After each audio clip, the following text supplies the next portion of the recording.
It's April the 5th, 2021, and our reading today in the book of Judges is in chapter 4. After Ehud died, the Israelites once again did evil in the eyes of the Lord. So the Lord sold them into the hands of Jabin, a king of Canaan, who reigned in Hazor. The commander of his army was Sisera, who lived in Harosheth Hagoyim. Because he had 900 iron chariots and had cruelly oppressed the Israelites for 20 years, they cried to the Lord for help. Deborah, a prophetess, the wife of Lapidoth, was leading Israel at that time. She held court under the palm of Deborah between Ramah and Bethel in the hill country of Ephraim, and the Israelites came to her to have their disputes decided.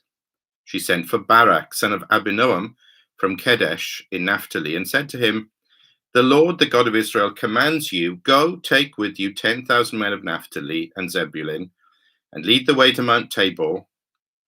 I will lure Sisera, the commander of Jabin's army, with his chariots and his troops to the Kishon River, and give him into your hands." Barak said to her, "If you go with me, I will go, but if you don't go with me, I won't go." "Very well," Deborah said, "I will go with you, but because of the way you are going about this, the honor will not be yours, for the Lord will hand Sisera over to a woman."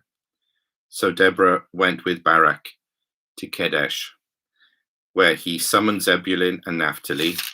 10,000 men followed him, and Deborah also went with him.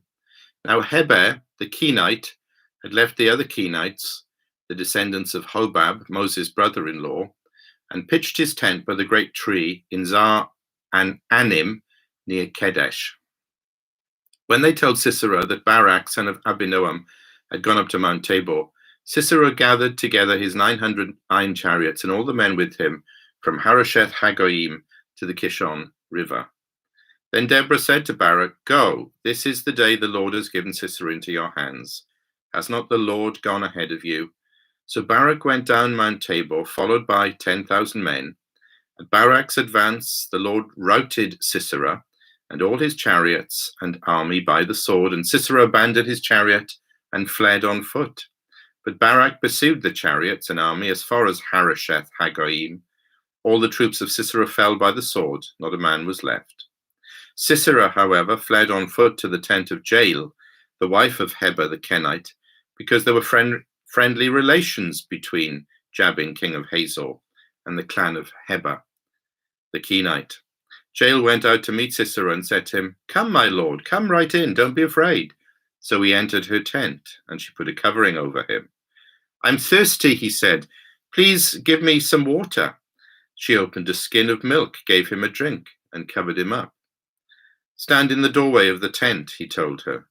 "If someone comes by and asks you, 'Is anyone here?' say no."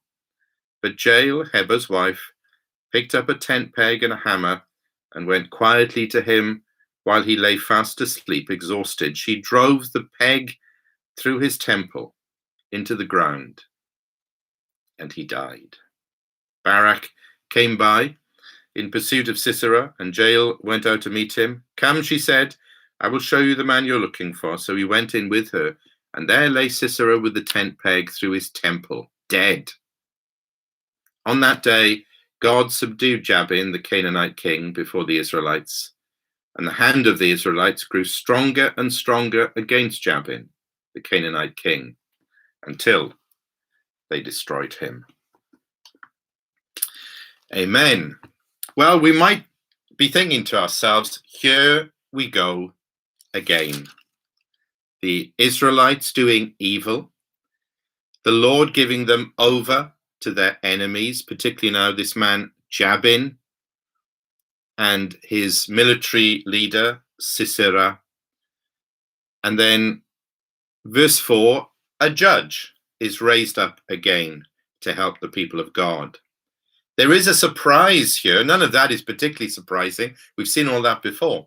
But the surprise here is who the judge is. A woman called Deborah, and a prophetess. She commands her military officer, Barak, to go, verse 6, go into battle. And she has a plan, verse 7. In fact, that little word go keeps recurring again and again and again because Barak is distinctly reluctant to go. And I think we are supposed to, particularly men reading this, we're supposed to take note of that. He could have had a great victory and accomplished something that would have brought great honor to his name. But in fact, he, as it were, he drops the ball. He does obey, but he doesn't obey as willingly and as wholeheartedly as he should have done. Rather, the victory and the honor goes to Jael, Jael, verses 17 to 21. A very dramatic story, wonderfully told here. Again, there's lots of surprises as the story unfolds. Jael is a non-Israelite. And again, she is the woman getting the victory over the man. But of course, what we have to realize again and again, the Bible is basically a book about God. It is God ultimately who is doing this because he is absolutely free and sovereign to fulfill his plans in whatever way he chooses. And he is the one who is doing this and giving this wisdom, this power, this victory now to a people who are listening now and submitting now, and they are going in his way. That's the point of verse 15. This is the day the Lord has given Sisera into your hands. Has not the Lord gone ahead of you? And then the great climax of verse 23. On that day, God subdued Jabin. And verse 24. This great victory, this great power, this is God's gift. He's giving it to his people as they go, as they obey. And verse 24. The hand of the Israelites grew stronger and stronger. Earlier in Judges, we saw the hand of the Lord was against his people. That can happen.